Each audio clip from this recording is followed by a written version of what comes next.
사랑합니다. 축복합니다. 사랑합니다. 축복합니다. 우리 주님의 크신 은혜와 사랑이 오늘 귀한 성도님들의 가정과 삶에 넘치시기를 주님의 이름으로 축복합니다. 어릴 때부터 듣던 이런 말이 있습니다. 버스 지나간 다음에 손 흔들어 봐야 아무 소용없다. 속담으로 얘기하면 소 잃고 외양간 고치는 것이다. 여러분, 우리의 인생에 우리를 기다리지 않고 그냥 지나가 버리는 것이 있습니다. 그건 바로 시간일 겁니다. 우리가 이미 지나가 버린 어제는 다시 돌아오지 않습니다. 지나가 버린 시간을 후회해도 아무런 소용이 없습니다. 그때 그렇게 살지 않았으면 어땠을까? 차라리 이렇게 살았더라면 좋았을 것을. 여러분, 이런 생각들은 아쉬움이긴 하지만 사실 쓸데없는 생각이죠. 왜냐하면 예전으로 다시 돌아가서 다시 살아낼 수는 없기 때문입니다. 그래서 이런 말이 있죠. 그래서 지금 이 순간을 우리가 소중히 여기고 현재에 최선을 다해야 된다, 그런 말이 있는 겁니다. 성경에도 이와 관련된 말씀이 있죠. 에베소서 5장 16절의 말씀이 있습니다. 한번 같이 화면을 통해 읽어봅시다. 세월을 아끼라 때가 악하니라. 이 말은 때가 악하기 때문에 우리는 세월을 아끼며 살아야 된다, 그런 말이에요. 자, 이 뜻은 우리가 자칫하면 죄의 유혹에 빠져서 아무런 열매 없는 삶을 살기가 쉽다라고 하는 것을 경고하신 말씀이에요. 여러분, 우리는요, 언젠가는 반드시 주님 앞에 서야 한다라고 하는 사실을 분명하게 기억하며 살아야 되는 사람들이에요. 우리의 모든 것을 아시고 우리가 행한 일대로 갚으시는 주님이신 것을 깨닫고 그 주님을 만나야 한다는 것을 잊으면 안 된다는 말씀이에요. 그러니 어떻게 살아야 되겠어요? 지금 이 순간을, 오늘을 최선을 다해 주님이 기뻐하시는 삶을 살기에 힘써야 할 줄로 믿습니다. 제가 한 사람의 목사로서 목회를 하고 또 한 사람의 신앙인으로서 신앙생활을 하면서 제가 분명하게 확신하고 살아가는 것이 있습니다. 제가 종종 말씀드린 것처럼 우리는 은혜 없이는 살아갈 수가 없는 사람들이라는 거예요. 여러분, 이 중에는 동의하시는 분들도 계시고 동의하지 않는 분들도 계실 겁니다. 그러나 분명 이것에 대해서 아멘 하신 분들이 계셨어요. 여러분, 머리로 아는 것과 온 몸과 마음으로 깨달아 아는 것은 너무나 다릅니다. 자, 하나님의 은혜를 피부 깊숙이 경험해 본 사람과 그렇지 못한 사람은 너무나 많은 차이가 납니다. 하나님의 은혜를 온 몸과 마음으로 계속해서 경험하면 경험할수록 깨닫게 되는 게 있어요. 바로 은혜 없이는 살 수가 없는 것이구나, 이런 확신이 드는 거예요. 여러분은 어떻습니까? 여러분은 하나님의 은혜 없이 살아갈 수 없다는 것을 정말 확신하고 계십니까? 이 질문에 여러분이 스스로 답을 해보셔야 돼요. 만일 바로 대답이 안 나온다, 냉정하게 말하면 여러분에게 아직 확신이 없는 거예요. 달리 말하면 은혜 없이도 살 수 있지 않을까 하는 생각이 조금이라도 있는 거예요. 그런데 여러분, 하나님의 은혜 없이는 살아갈 수 없다, 이걸 확신하는 성도는요, 환난을 만나면 하나님부터 찾습니다. 그런데 이 확신이 없는 사람은 어때요? 환난을 만나면 인간적인 방법부터 찾습니다. 여러분, 생각해 보세요. 누가 하나님의 은혜와 능력을 더 많이 경험하며 살아가겠습니까? 당연하게도 환난을 만났을 때 하나님부터 찾는 성도가 우리 하나님의 은혜와 능력을 더 많이 경험할 수 있을 줄로 믿습니다. 그래서 여러분, 우리에게 은혜가 필요한 거예요. 그래서 은혜를 사모하는 것이 필요한 겁니다. 제가 지난주에도 말씀드린 것처럼 우리의 믿음이 약해졌다? 이건 우리가 받아 누리는 은혜가 줄어들었다, 그 뜻이라고 그랬어요. 그만큼 은혜를 사모하지 않게 되었다, 그만큼 내가 은혜의 자리에서 멀어졌다, 그 뜻이라고 했습니다. 그러니까 우리가 흔들리지 않는 믿음을 소유하고 주님 앞에 서는 그날까지 믿음을 지키기 원한다면 우리는 더욱더 은혜를 사모해야 할 줄로 믿습니다. 은혜의 자리에 있어야 되는 거예요. 근데 여러분, 문제가 하나 있어요. 오늘 제목처럼 은혜 받을 기회가 우리에게 영원히 주어지지 않는다는 거예요. 또 은혜는요, 절대로 저절로 우리에게 오지 않아요. 저절로 우리에게 임하는 게 아니라 수많은 방해를 다 물리치고 은혜의 자리에 나갈 때에 비로소 받게 되는 거예요. 그래서 은혜 받은 사람들을 보면 어떤 특징이 있냐? 어떻게든지 주님 앞에 나아가려고 힘쓰는 사람들이에요. 감사한 건 여러분, 하나님은 그냥 우리를 바라보기만 하시는 분이 아니고 우리를 부르시는 분이에요. 은혜의 자리로 나아오라고, 하나님 앞으로 나아오라고 우리를 초청하시는 분이라는 사실입니다. 그 말은 오늘 우리에게 여전히 기회가 있다는 뜻이에요. 기회가 있는데 영원하지 않은 것뿐이에요. 그러니까 지금이 중요하다는 거예요. 이 하나님의 부르심, 이 하나님의 초청, 우리가 은혜 받을 이 기회는 반드시 끝나는 때가 옵니다. 그때가 오고 나면 결국 심판만 남는 거예요. 그 전에 주께서 우리를 부르실 때 은혜의 자리에 나와 은혜 받아야 할 줄로 믿습니다. 이사야 55장 6절의 말씀을 같이 한번 읽어 봅시다. 너희는 여호와를 만날 만한 때에 찾으라, 가까이 계실 때에 그를 부르라. 아멘. 하나님의 명령입니다. 우리에게 찾으라 명하셨어요. 하나님을 찾으라 명하셨다는 걸 기억해야 돼요. 근데 여러분, 이 찾으라는 단어에는 이런 의미가 담겨 있어요. 추적하다, 추적하다. 근데 여러분, 추적은 어떻게 하는 거예요? 집중해야만 할 수 있어요. 다른 데다 정신 빼앗기면 추적에 실패합니다. 오로지 추적하는 대상에 온전히 집중해야 돼요. 그러니까 하나님을 찾는다는 것 역시 우리가 하나님 앞에 전적으로 집중하려고 힘써야 된다는 얘기예요. 제가 예전에 군 생활하는 가운데 한 군 생활 절반은 군견병으로 군 생활을 했어요. 군견은 이제 수색하는 수색견이 있고, 추적하는 추적견이 있고, 경계하는 경계견이 있어요. 그 외에도 하나 또 있긴 하지만 보통 이 수색견하고 추적견이 한 팀을 이룹니다. 그래서 수색견이 적의 흔적을 찾아요, 먼저. 그러면 그 흔적을 찾은 자리부터 추적견이 냄새를 맡고 적이 어느 쪽으로 도망갔는지 방향을 정하고 그쪽으로 가가지고 결국 숨어있는 적을 찾아내는 일을 해요. 근데 제가 맡은 개가 추적견이었어요. 그래서 그 뒤에서 걔가 냄새를 쫓아서 계속 달려갈 때 저도 뒤에서 함께 뛰어갔어요. 그런데 이 추적견에게 있어서 가장 중요한 것은 뭐냐면 적의 흔적을 놓치지 않고 끝까지 가서 적을 찾아내는 거예요. 그러려면 걔에게 굉장한 집중력이 필요합니다. 그런데 걔가 정말 냄새를 잘 맡고 제대로 가고 있는지 아닌지 뒤에 있는 군견병은 이거를 정확하게 확인을 해야 돼요. 얘가 그냥 가는 척만 하고 있는지, 방향을 잃고 막 가고 있는지, 제대로 가고 있는지를 아는 방법이 하나가 있습니다. 그게 뭐냐면 걔가 머리를 최대한 지면에 가깝게 대고 고개를 숙인 상태에서 가는지, 아니면 고개를 들고 앞을 보고 가는지를 보면 알 수가 있어요. 고개를 들었다는 건 냄새를 잃어버렸다는 거예요. 그래서 뒤에 있는 이 군견병은 걔가 머리를 드나 안 드나 이거를 아주 주의 깊게 살펴야 돼요.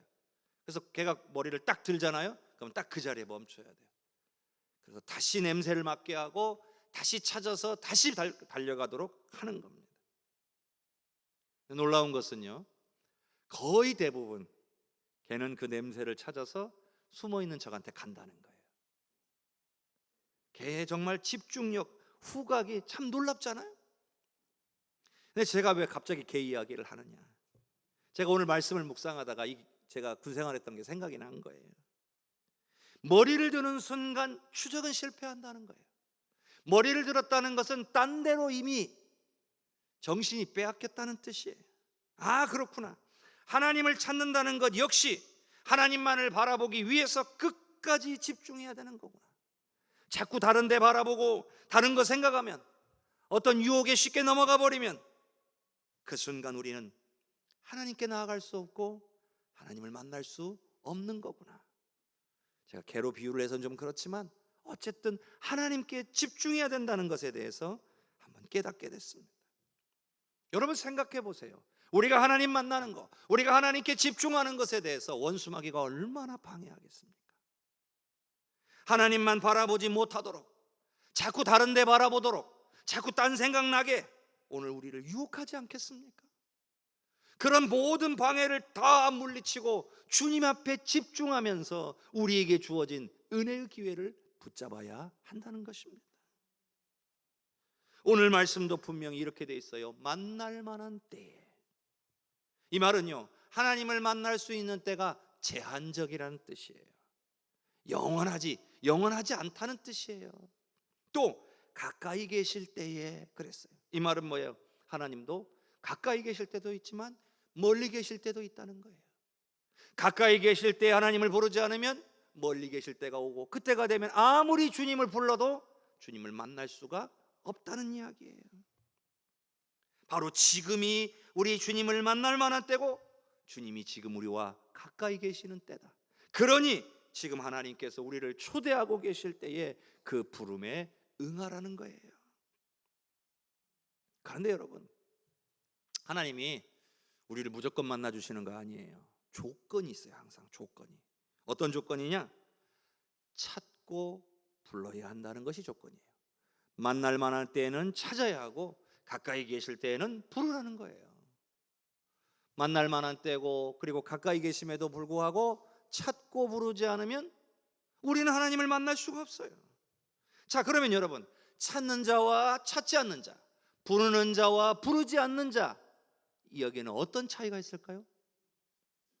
믿음의 차이가 있어요. 믿음의 차이.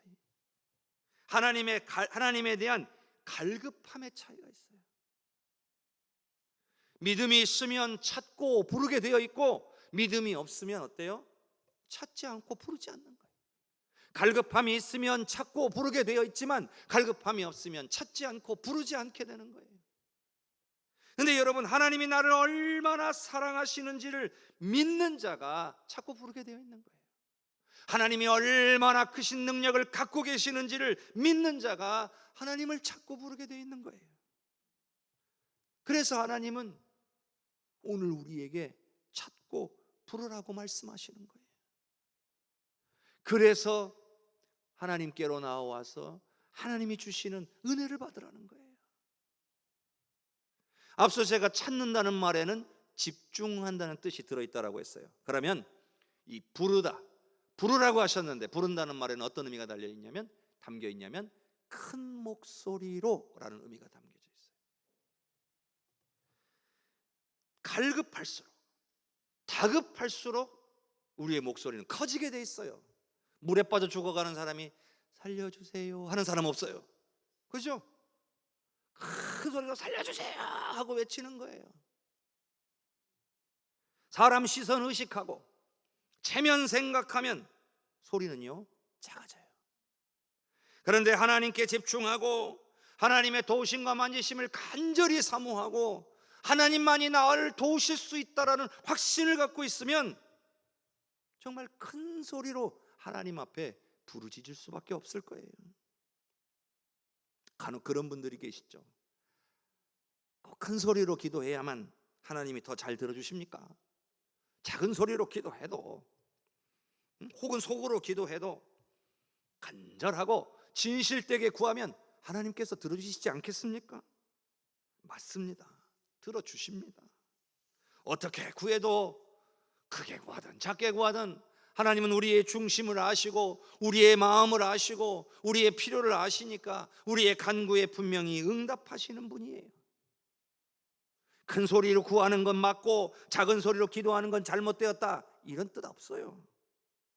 그런데 왜 하나님은 오늘 말씀에서 큰 소리로 부르라, 즉 부르짖으라 하셨는가? 이유가 있을 거예요. 그건 바로 우리 속에 있는 것을 다 쏟아내라는 거예요. 조용조용 얘기하면 속에 있는 게 다 잘 나오지 않아요. 때로는요, 다 큰 소리 외칠 때 속에 있는 것들이 다 빠져나가고 후련해지기도 하는 거예요. 그렇게 다 쏟아내는데 뭘 쏟아내야 돼요? 거짓도 쏟아내고 허물도 쏟아내고 죄악도 쏟아내고, 그리고 우리의 간절한 바람도 하나님 앞에 다 남김없이 쏟아내라는 거예요. 하나님이 원하시는 건 그거예요. 그런 시간들이 우리에게 필요하기 때문이죠. 여러분은 주체할 수 없는 그 감정으로 하나님께 회개해 보신 적 있습니까? 그냥 너무나 많은 죄가 깨달아져서 내 안에서 막 울음이 터져 나오고 통곡이 터져 나오면서 하나님 앞에 그저 나오는 말이라고는 잘못했습니다, 용서해 주십시오 밖에 나오지 않는 그런 회개의 경험이 있습니까? 이런 경험을 해봤다면 여러분, 쏟아낸다는 게 뭔지를 알고 계시는 거예요. 간절히 부르짖어 구한다는 것이 어떤 것인지를 알고 계시는 겁니다. 자, 여러분에게요, 정말 간절한 소원이 있어요. 그리고 그 소원을 이루실 수 있는 분은 오로지 하나님밖에 없어요. 그러면 여러분들은 하나님께 어떻게 구하시겠습니까? 한번 생각해 보세요. 여러분이 생사의 기로에 놓여 있어요. 의사도 안 된대요. 사람들도 안 된대요. 그럼 여러분은 어떻게 기도하시겠습니까? 다윗이요, 비록 범죄함으로 인해 아이를 갖게 됐잖아요. 근데 그 아이가 태어난 지 얼마 안 돼서 갓난아이 때 죽게 된 거예요. 근데 어떻게 기도했습니까?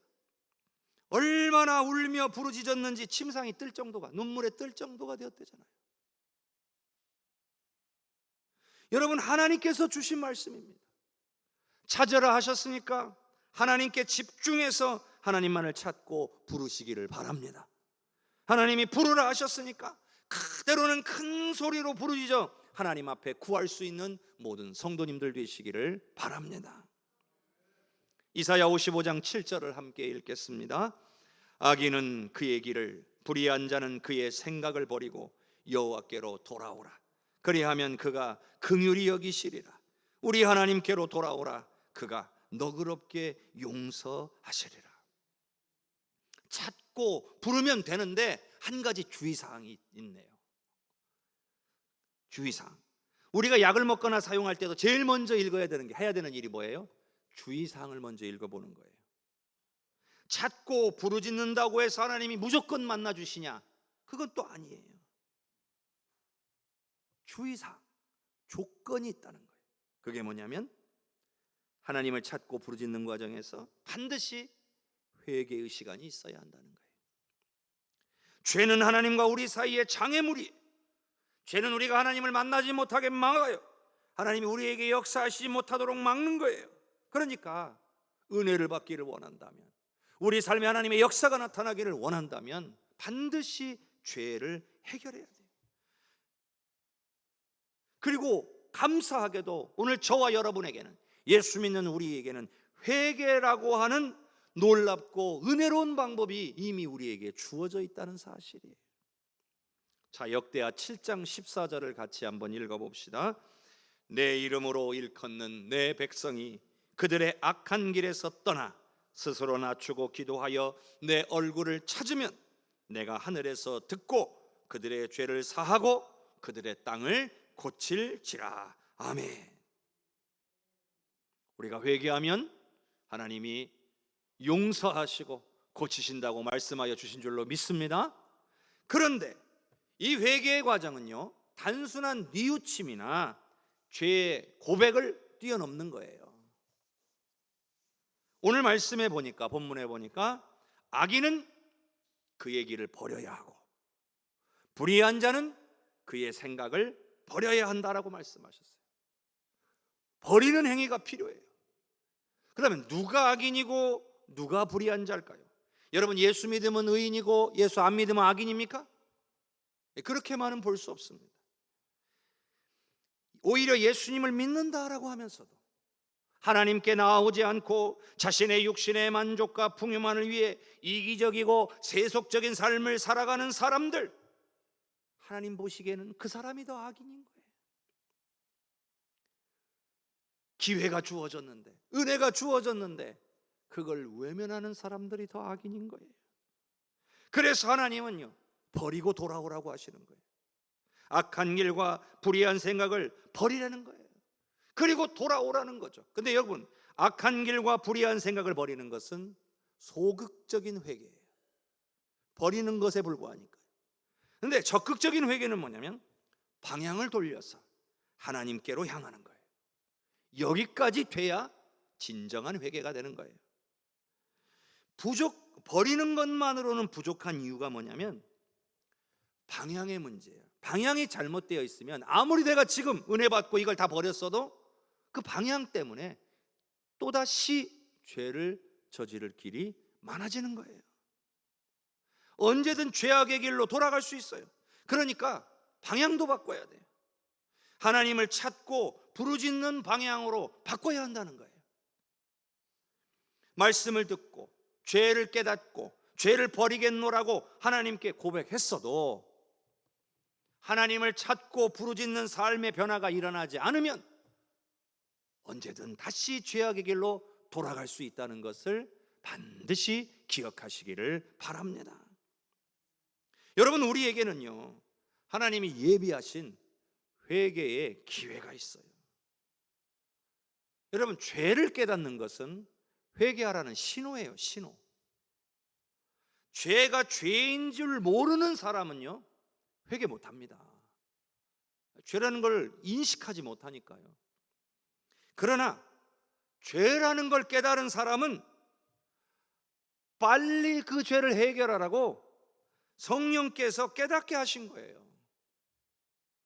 말씀을 통해서든 기도를 통해서든 성령님이 우리의 마음을 주관하시고 만져주셔서 아, 그게 죄였구나, 이게 깨닫게 되었을 때에는요, 반드시 회개함으로 그 모든 죄를 해결받는 우리 모든 성도님들 되시기를 바랍니다.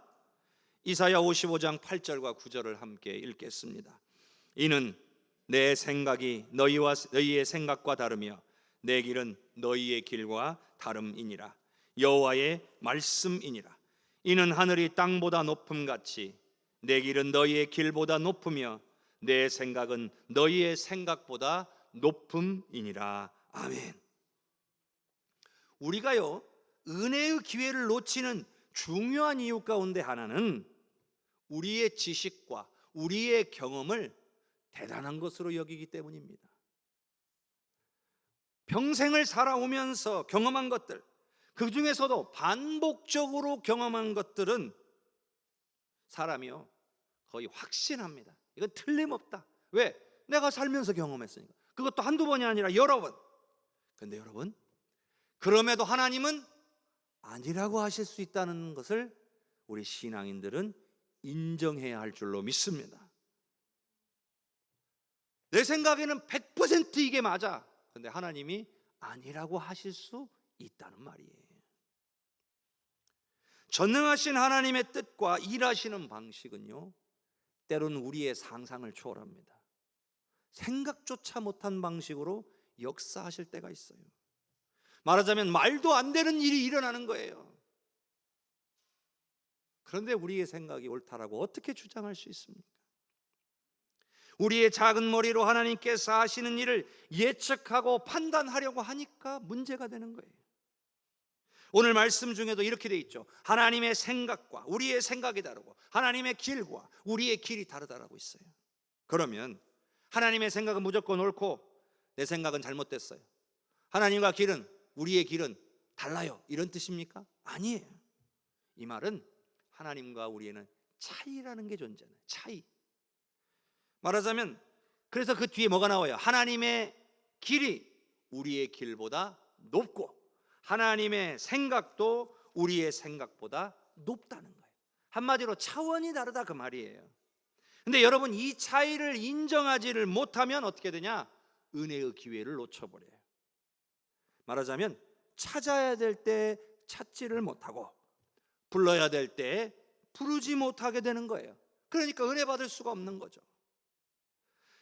우리는 하나님의 생각을 구하고 하나님의 길을 구해야 합니다. 그래야 우리가 하나님의 뜻대로 하나님이 원하시는 길로 갈 수가 있는 거예요. 한마디로 은혜를 향해 갈 수 있는 거예요.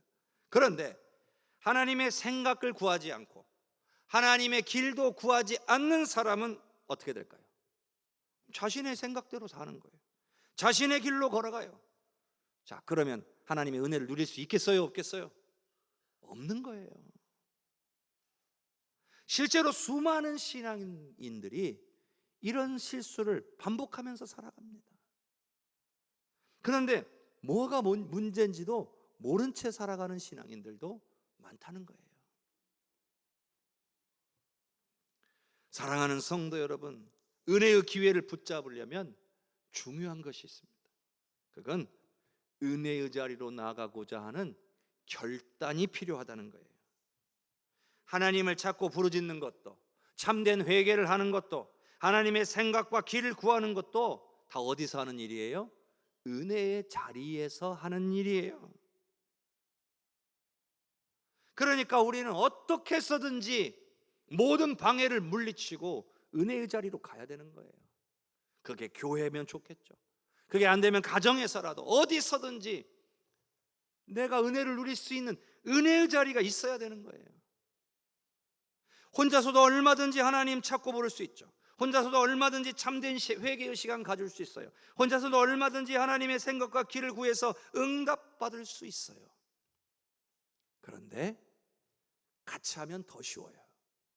같이 하면 더 강력해요. 같이 해야 은혜가 더 큰 법이에요. 그래서 하나님도 우리에게 모이라 하시는 거고, 모여서 함께 예배하고, 모여서 함께 찬양하고, 모여서 함께 부르짖어 기도하라 하시는 거예요. 그렇게 우리에게 하나님은 은혜 베푸시기를 기뻐하시는 분이신 줄로 믿습니다. 은혜의 자리가 우리에게 주어졌어요.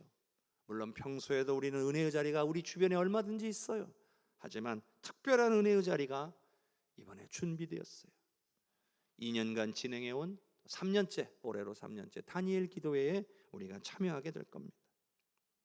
2년 동안 잘 참석하신 분들, 한 번도 빠짐없이 다 출석하려고 목표를 한번 세우고 기도로 준비하시기를 바랍니다.